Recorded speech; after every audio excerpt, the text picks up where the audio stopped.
The reminder when 6 to the power 87 plus 8 to the power 83 is divided by 49।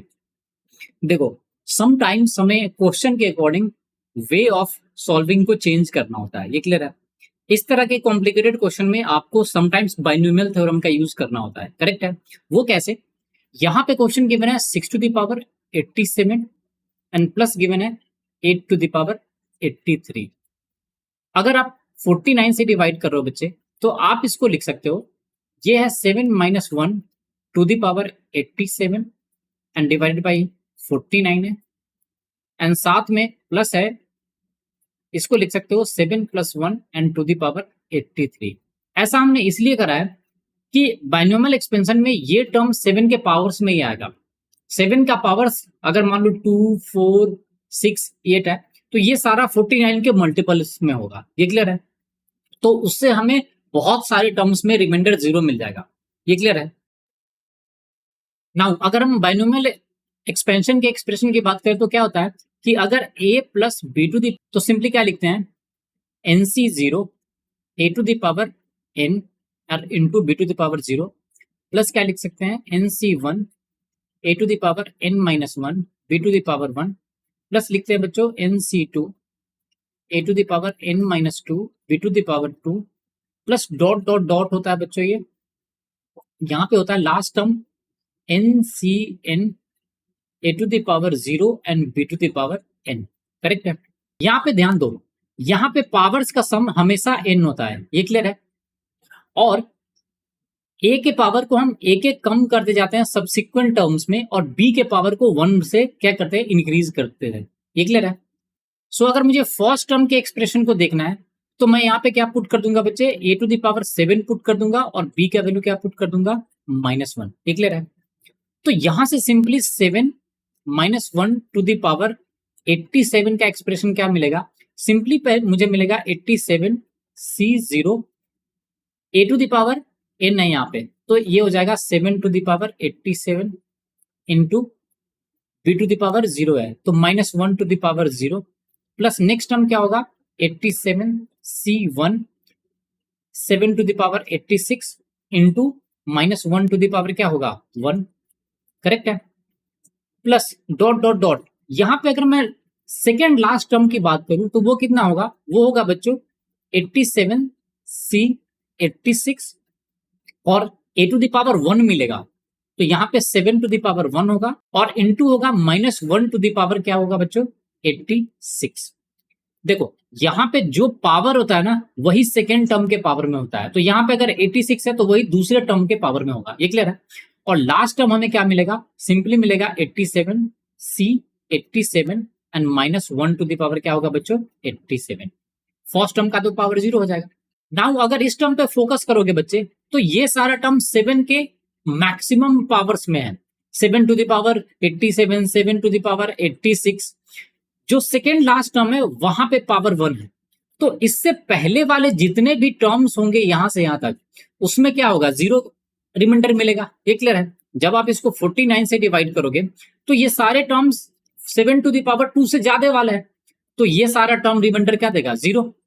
तो यहां से simply 2 ही term मिलेगा बच्चों हमें, वो क्या मिलेगा, 87 C 86 and 7 to the power 1 and -1 to the power 86 है, तो ये सिंपली क्या हो जाएगा, 1 हो जाएगा।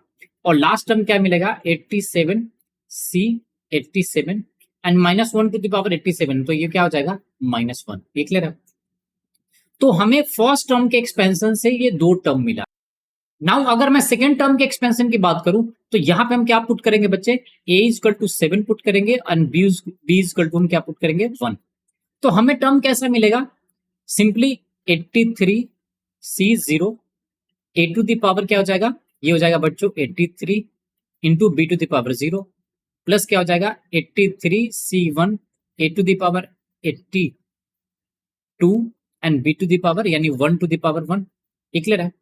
प्लस डॉट डॉट डॉट इसी तरह से चलता जाएगा। अब यहाँ पे देखो, यहाँ पे भी हमें क्या करना है, सेकेंड लास्ट टर्म और लास्ट टर्म को देखना है, तो यहाँ पे क्या लिखेंगे हम, 83 C 82 और यहाँ पे 7 to the power क्या मिलेगा, 1 और इनटू मिलेगा बच्चों 1 to the power 82। ये जो वैल्यू है वही सेकंड टर्म के पावर में जाता है और इन दोनों का सम 83 होगा, ये क्लियर है।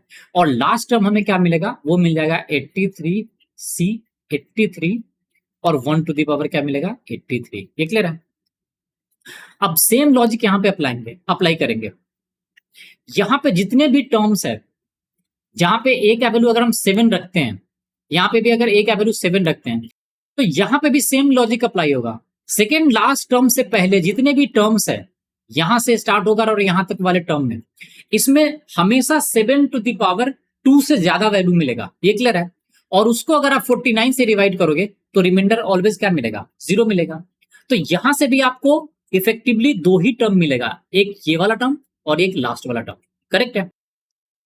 तो इफेक्टिवली आपको यहां से क्या टर्म मिलेगा, ये मिलेगा बच्चों 83C 82 7 टू द पावर 1 और लास्ट टर्म मिल जाएगा 83C 83 और ये हो जाएगा 1। और आपको सॉल्व क्या करना था, इसी दोनों टर्म के सम को किससे डिवाइड करना था बच्चों, 49 से, ये क्लियर है। अब थोड़ा सा एक और कैलकुलेशन है, एनसीआर का वैल्यू किसके इक्वल होता है, वो होता है n factorial divided by r factorial into n minus r factorial, clear है। 83C 82 का वैल्यू किसके इक्वल होगा, 83 के, और 83C 83 का वैल्यू किसके इक्वल होगा, 1 के।